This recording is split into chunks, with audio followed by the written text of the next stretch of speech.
nossa jornada hoje, mergulharemos nas profundezas do Espírito Santo, explorando as maravilhas de suas intervenções divinas que esculpiram a história da humanidade. Desde os enigmáticos relatos do Antigo Testamento até os eventos que moldam nosso cotidiano contemporâneo, vamos decifrar o verdadeiro significado por trás de cada uma de suas ações e o impacto transformador que tiveram em cada era. Prepare-se, pois ao término deste vídeo, prometo que sua perspectiva não será mais a mesma. Com uma nova visão mais clara e profunda, você compreenderá a monumental importância do Espírito Santo em nosso caminho espiritual. Sem mais delongas, vamos embarcar nesta revelação. O Espírito Santo, uma presença constante e multifacetada nas Escrituras Sagradas, se revela de maneira vívida desde as primeiras linhas do Antigo Testamento até os episódios vibrantes do Novo Testamento.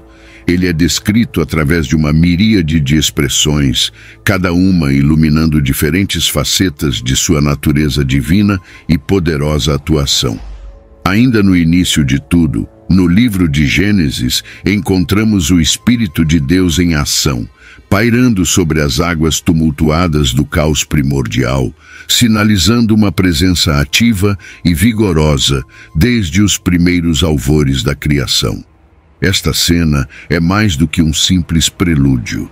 Ela é a promessa de uma força persistente e envolvente que dá forma a toda a existência. Em Gênesis, capítulo 1, versículo 2, o texto bíblico nos oferece uma visão arrebatadora. A terra, porém, estava sem forma e vazia. Havia trevas sobre a face do abismo e o Espírito de Deus pairava sobre as águas. Aqui, nas entrelinhas dessas palavras, descobrimos a essência da atuação do Espírito. Uma presença que, mesmo antes de ser plenamente revelada como entidade divina, já tecia a tapeçaria do universo com mãos invisíveis e poder inquestionável. No alvorecer do universo, Deus, em um ato de infinita intimidade, moldou Adão a partir do pó da terra, insuflando em suas narinas o fôlego da vida. Neste momento, a imagem divina foi não apenas esculpida na forma física de Adão, mas também impressa em sua alma e espírito. Através deste gesto, Deus dotou Adão não só de intelecto e emoções, mas estabeleceu também uma conexão espiritual profunda, infundindo em seu ser a presença do Espírito Santo. Adão, assim, emergiu como um reflexo da Trindade Divina, uma entidade tripartida, um microcosmo do divino. Entretanto, este esplendor inicial foi brevemente ofuscado pela sombra da desobediência. No jardim, onde a presença direta de Deus florescia, Adão enfrentou a escolha que definiria o destino da humanidade. Seduzidos pela astúcia da serpente, Adão e Eva sucumbiram à tentação e provaram o fruto proibido. Com esse ato, a harmonia primordial se desfez e a conexão íntima com o Espírito Santo se rompeu. O homem, antes envolto na glória divina, agora sentia o peso da separação espiritual, uma perda devastadora. As consequências foram imediatas e profundas. Adão e Eva, anteriormente revestidos da pureza espiritual, agora percebiam a nudez de sua condição caída. A consciência da culpa, antes desconhecida, agora pesava sobre eles, impelindo-os a buscar refúgio longe da vista de Deus. A comunhão direta com o Criador foi interrompida, e a presença do Espírito Santo, que antes permeava cada aspecto de suas vidas, parecia se retirar, deixando um vazio imenso. A criação, que era perfeita, agora estava manchada pela desobediência, e a chama espiritual que antes ardia no coração de Adão estava agora apagada, marcando o início de uma jornada de redenção que ecoaria através das eras. A severidade da punição imposta por Deus espelhou a magnitude do erro cometido. A própria terra que formou Adão foi amaldiçoada, transformando o labor em uma realidade exaustiva e inescapável. Adão, que antes vivia em um estado de comunhão íntima e harmoniosa com Deus, agora enfrentava a hostilidade de uma natureza corrompida. A dor e o sofrimento passaram a ser constantes companheiros da humanidade, e o acesso ao fruto da árvore da vida foi severamente negado, um símbolo pungente da separação espiritual causada pela desobediência. Essa trajetória de Adão, desde sua criação até a queda e a subsequente perda do Espírito Santo, compõe um relato trágico sobre a decisão humana de se desviar da orientação divina. Porém, a história não termina com esta nota sombria. Dentro deste contexto de perdas e penitências, um vislumbre de redenção começa a surgir. Uma faísca de esperança brilha no horizonte, prometendo ser revelada plenamente através da missão regeneradora do Espírito Santo na história da humanidade. Esta promessa de redenção é mais do que um mero consolo. É uma convocação para todos nós reexaminarmos nossa trajetória espiritual e redescobrirmos o caminho de volta à presença divina, guiados pela força renovadora do Espírito Santo. Na tapeçaria narrativa da Bíblia, a expressão Espírito do Senhor ressoa com frequência ao longo do Antigo Testamento, marcando a presença divina em ação entre os homens. Desde os primórdios, quando o Espírito de Deus pairava sobre as águas caóticas da criação, até a era dos profetas, esta designação nos convida a reconhecer a atividade invisível e onipresente de Deus entre nós. Os profetas, impulsionados por essa força divina, solidificam uma conexão íntima entre o Espírito Santo e a inspiração profética que direcionou o curso da história sagrada. Um exemplo eloquente desta dinâmica é evidenciado no livro de Isaías, onde o profeta revela sua chamada divina com palavras que ressoam através dos séculos. O Espírito do Senhor está sobre mim, porque o Senhor me ungiu para pregar boas novas aos mansos. Enviou-me a restaurar os contritos de coração, a proclamar liberdade aos cativos e a abertura de prisão aos presos. Isaías 61, versículo 1. Isaías, frequentemente aclamado como o profeta messiânico, articula uma mensagem de consolo e promessa divina em tempos de desolação e adversidade. Naqueles dias, o povo de Israel enfrentava provações árduas, como o exílio e a opressão estrangeira. No entanto, Isaías enxerga além do presente sombrio, antevendo um futuro de restauração e libertação. Ao proclamar que o Espírito do Senhor repousa sobre ele, Isaías anuncia que sua vocação profética é divinamente ordenada, endossada por uma unção que lhe confere autoridade e capacitação sobrenatural para cumprir a missão específica designada por Deus. A mensagem de Isaías, portanto, não é apenas de intervenção divina, mas um convite à esperança e à renovação. Boas novas para os humildes, restauração para os corações quebrantados, liberdade para os cativos e a abertura de prisões para aqueles que estão aprisionados. Outro fascinante caso é o do profeta Jeremias, cujas palavras ilustram profundamente a relação entre o Espírito Santo e a revelação profética. Antes que eu te formasse no ventre, eu te conheci.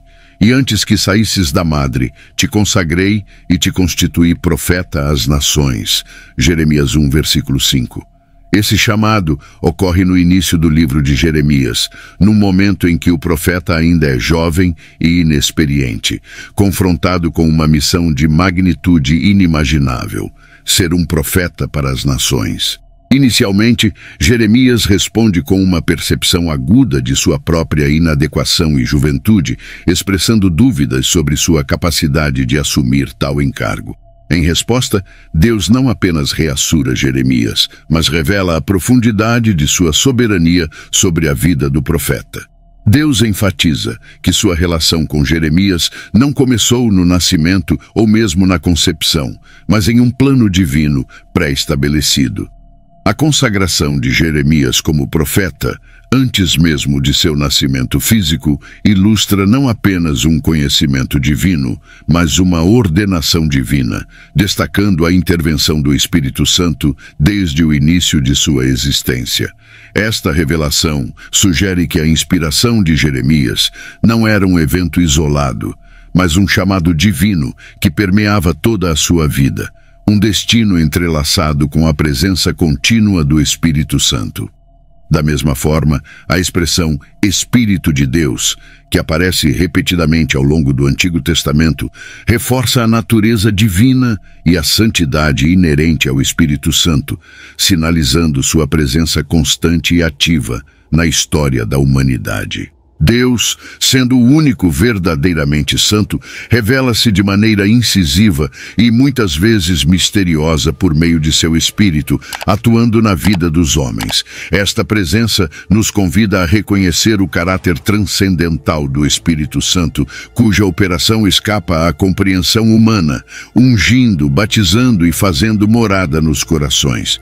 Além disso, outra expressão bíblica que se refere ao Espírito Santo é Espírito do Pai, enfatizando a unidade da Trindade divina.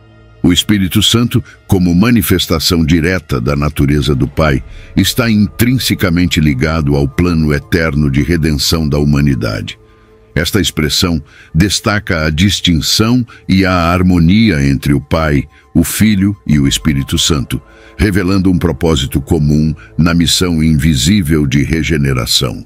A relevância do Espírito Santo na comunicação divina é atemporal, manifestando-se desde os albores da narrativa bíblica até o presente. A ligação entre o espírito humano e o divino é crucial para entender a vontade de Deus e sua orientação.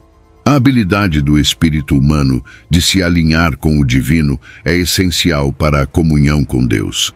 O Espírito Santo funciona como um canal, capacitando mente e coração a absorverem revelações e instruções divinas. Sem essa conexão espiritual, a comunicação com o transcendente seria limitada, obscurecendo a compreensão da vontade divina.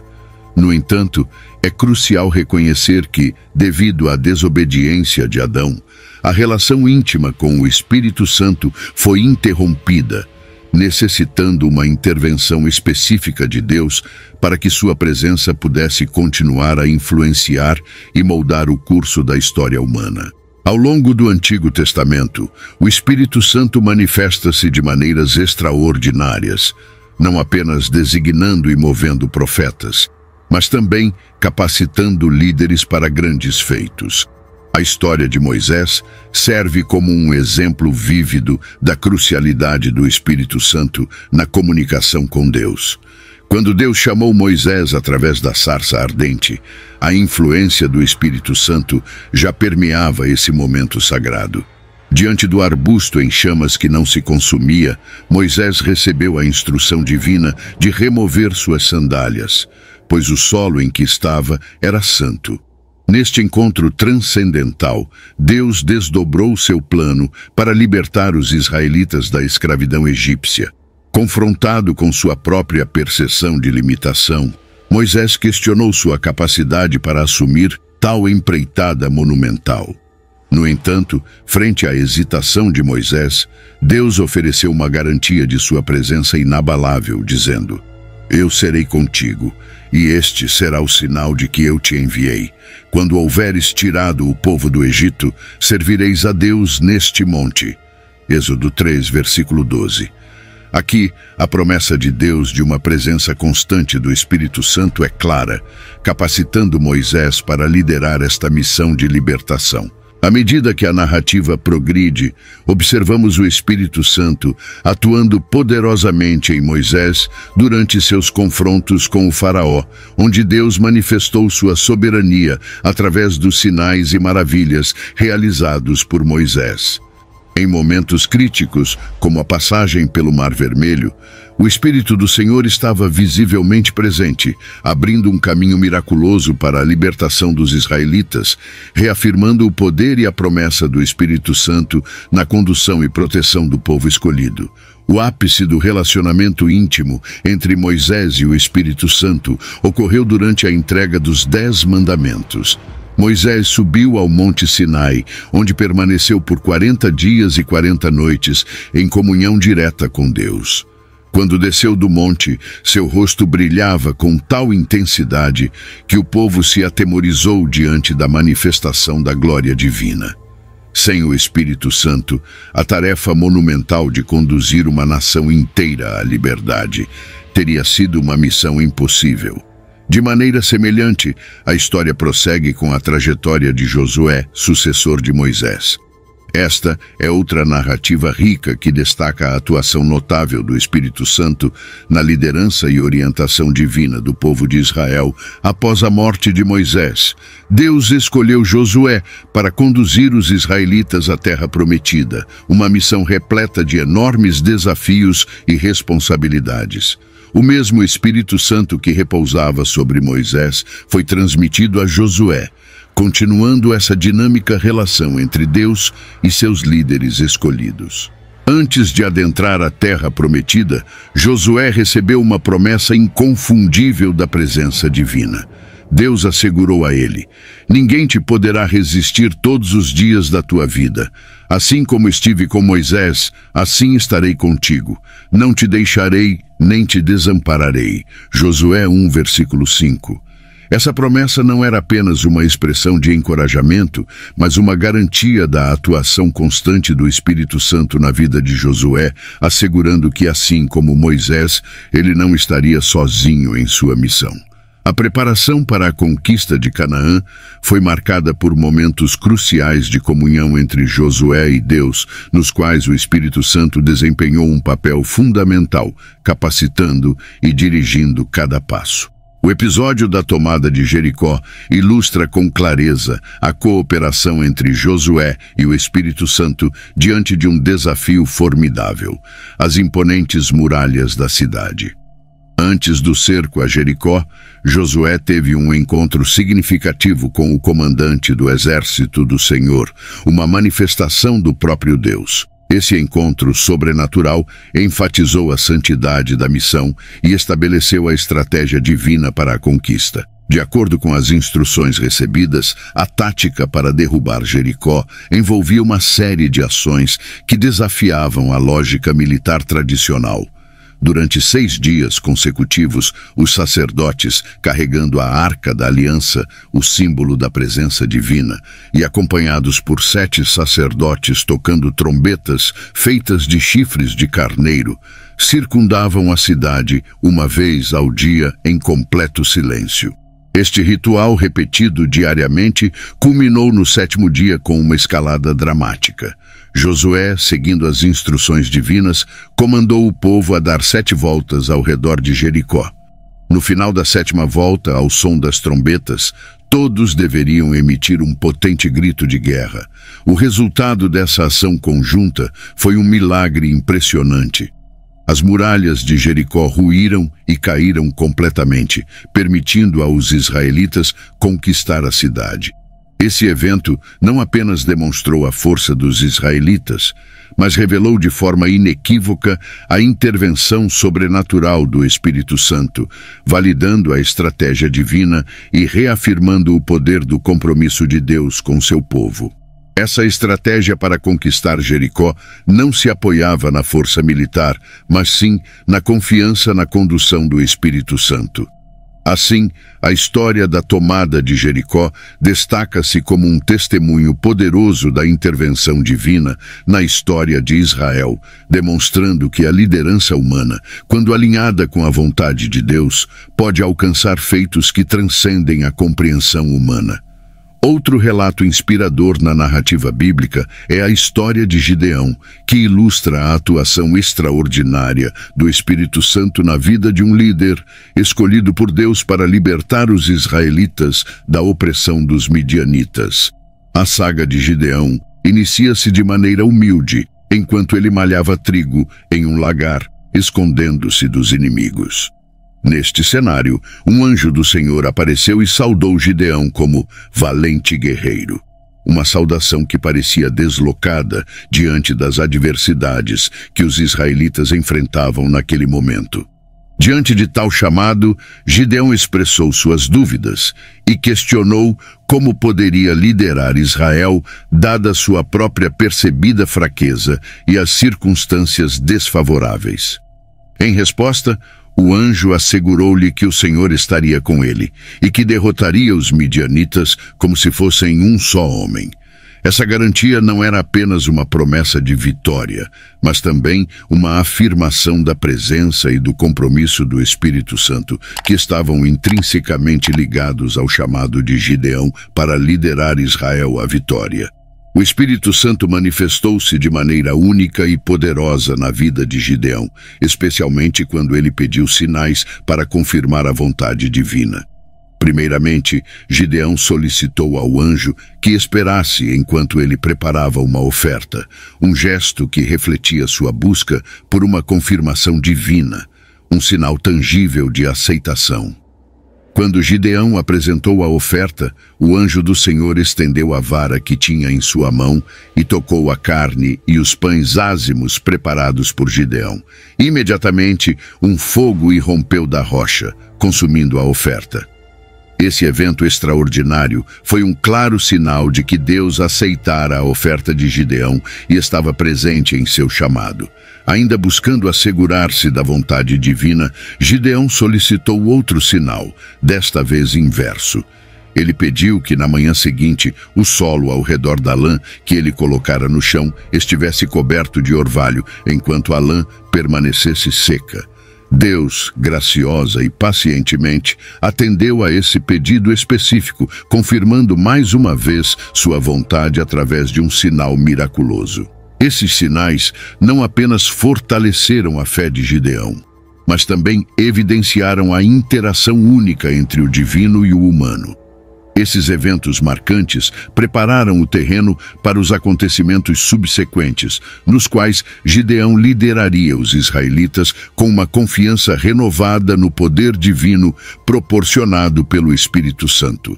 Guiado pelo Espírito Santo, Gideão embarcou em uma jornada notável, marcada por uma estratégia divinamente inspirada e uma confiança profunda no poder de Deus. Inicialmente, Gideão reuniu um exército numeroso, mas Deus, em sua sabedoria, instruiu-o a reduzir significativamente o número de soldados. O propósito era claro. Deus queria que a vitória fosse indubitavelmente atribuída ao seu poder e não à força humana. Seguindo as instruções divinas, Gideão anunciou que qualquer homem que estivesse com medo poderia voltar para casa. Impressionantemente, 22.000 homens escolheram partir, revelando o impacto do temor diante do desafio iminente. No entanto, Deus ainda considerou o número restante grande demais e instruiu Gideão a levar os soldados até a água. Aqueles que se inclinassem para beber com as mãos levadas à boca deveriam ser separados dos que se prostrassem de joelhos para beber.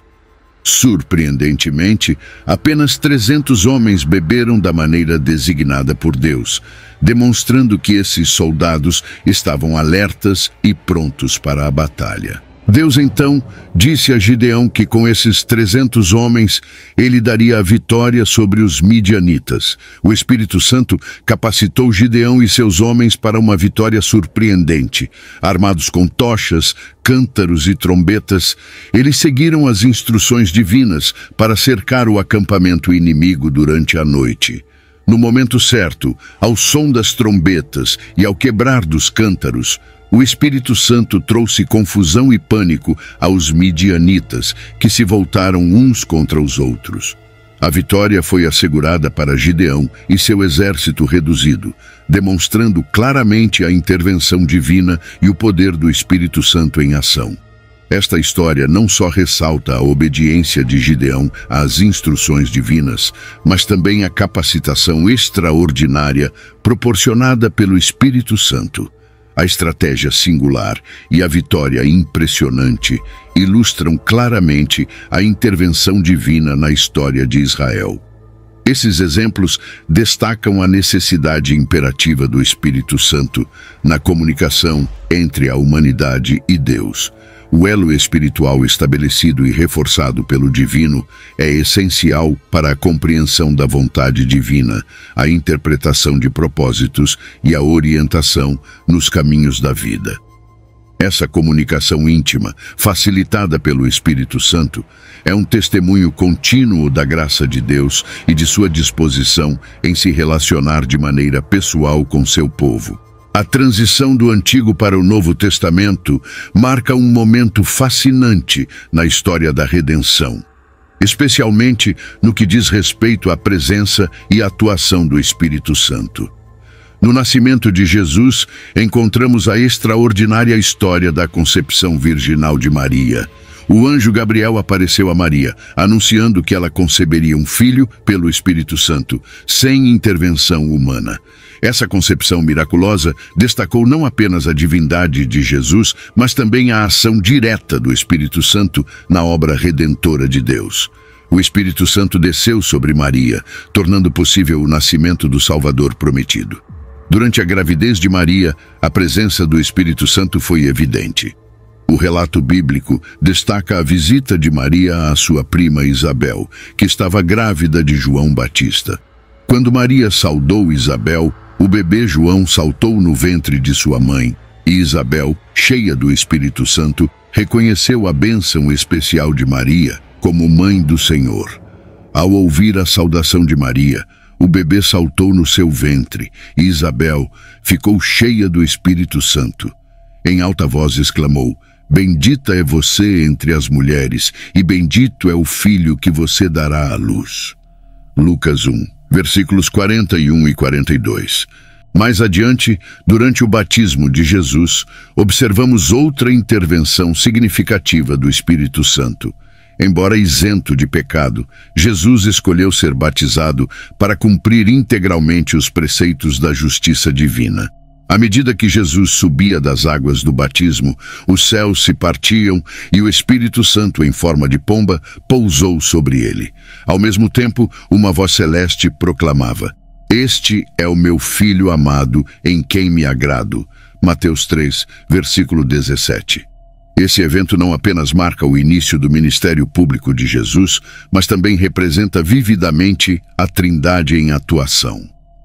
O Filho recebendo o batismo, o Espírito Santo conferindo unção e o Pai manifestando sua aprovação e contentamento. A presença do Espírito Santo sobre Jesus simboliza a unção especial que ele recebeu para proclamar o Evangelho, curar os enfermos, libertar os oprimidos e levar a cabo a missão redentora que culminaria em sua morte e ressurreição. É importante destacar a conversa entre Jesus e Nicodemos, documentada no Evangelho de João, capítulo 3, versículos 1 a 21. Essa passagem profundamente esclarecedora aborda a natureza do novo nascimento e sublinha o papel crucial do Espírito Santo na transformação espiritual. Em uma noite tranquila, Nicodemos, um fariseu estimado e membro do Sinédrio, buscou Jesus para um diálogo íntimo e espiritual. Percorrendo as desoladas ruas de Jerusalém, com dúvidas e inquietações ecoando em sua mente, Nicodemos finalmente chegou ao encontro de Jesus e o indagou: "Rabi, sabemos que vens de Deus como mestre, pois ninguém poderia realizar os sinais que fazes se Deus não estivesse com ele." Percebendo a busca sincera de Nicodemos, Jesus fixou seu olhar no fariseu e declarou: em verdade te digo, a menos que alguém renasça, não pode ver o reino de Deus." A expressão confusa de Nicodemos revelou sua perplexidade, e ele questionou: "Como pode um homem nascer sendo velho? Pode acaso entrar novamente no ventre de sua mãe e nascer?" Jesus então usou a analogia da água e do Espírito para explicar a natureza regeneradora do Espírito Santo. Ele esclareceu que para entrar no reino de Deus é necessário renascer não apenas no sentido físico, mas também espiritualmente. A água simboliza a purificação e regeneração, enquanto o Espírito denota a ação transformadora de Deus. Jesus enfatizou que o nascimento espiritual é uma obra do Espírito, não um feito alcançável por esforços humanos. Ele comparou o Espírito Santo ao vento, que, incontrolável pelo homem, opera misteriosamente na regeneração espiritual. O vento sopra onde quer, ouves a sua voz, mas não sabes de onde vem nem para onde vai. Assim é todo aquele que é nascido do Espírito. Durante essa conversa reveladora, Jesus destacou que sua vinda ao mundo não tinha o propósito de condenação, mas sim de salvação. Ele ressaltou o amor profundo de Deus, que enviou seu Filho ao mundo, oferecendo salvação por meio da fé nele. O Espírito Santo, como agente divino, desempenha um papel vital na revelação da verdade e na sensibilização das pessoas sobre suas necessidades espirituais.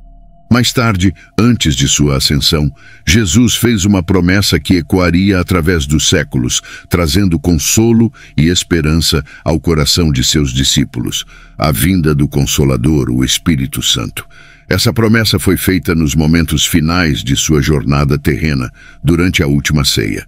Consciente de que seu tempo na terra estava próximo do fim, Jesus buscava preparar os corações dos discípulos para os desafios futuros. Ele assegurou que enviaria o Consolador, o Espírito Santo, para estar com eles e neles, estabelecendo um alicerce sólido para a continuidade da missão divina na terra. Ao explicar sobre o Consolador, Jesus descreveu sua função essencial. Ele seria o advogado, o paráclito, aquele que viria ao lado dos discípulos para fortalecê-los, guiá-los e consolá-los. Esta promessa não se limitava apenas àquele momento específico, mas se estendia a todos que acreditassem em Jesus ao longo dos séculos. Jesus assegurou aos seus seguidores que, mesmo partindo do plano físico, enviaria o Espírito Santo para residir entre os fiéis e dentro deles. Naquela época, os discípulos estavam diante do desafio de aceitar a ausência iminente de Jesus, sentindo-se incertos e abalados emocionalmente. Contudo, Jesus lhes ofereceu uma visão de um futuro promissor, marcado pela presença do Consolador que viria suprir sua falta física. O Espírito Santo, livre das limitações de tempo e espaço, estaria acessível em todos os lugares e a todo momento, orientando a nascente igreja. A nova maneira pela qual o Espírito Santo passou a se manifestar após a ressurreição de Jesus representou um marco decisivo no plano da salvação. Anteriormente, o Espírito atuava seletivamente em indivíduos específicos, mas agora se tornava acessível a todos que professam fé em Cristo. Essa promessa se materializou de forma impressionante no Pentecostes, quando o Espírito Santo desceu sobre os discípulos reunidos, dotando-os de habilidades extraordinárias. O que era inicialmente um grupo de seguidores apreensivos se transformou em um movimento robusto e dinâmico, pronto para disseminar a mensagem de Cristo. Até os dias atuais, a promessa do Consolador continua vigente, proporcionando conforto e orientação para os cristãos ao redor do mundo. O Espírito Santo permanece ativo como orientador, confortador e fortalecedor, mantendo viva a promessa de Jesus. Este relato não apenas formou a fundação dos primeiros dias da Igreja, mas também continua a inspirar e fortalecer aqueles que buscam a presença divina em suas vidas.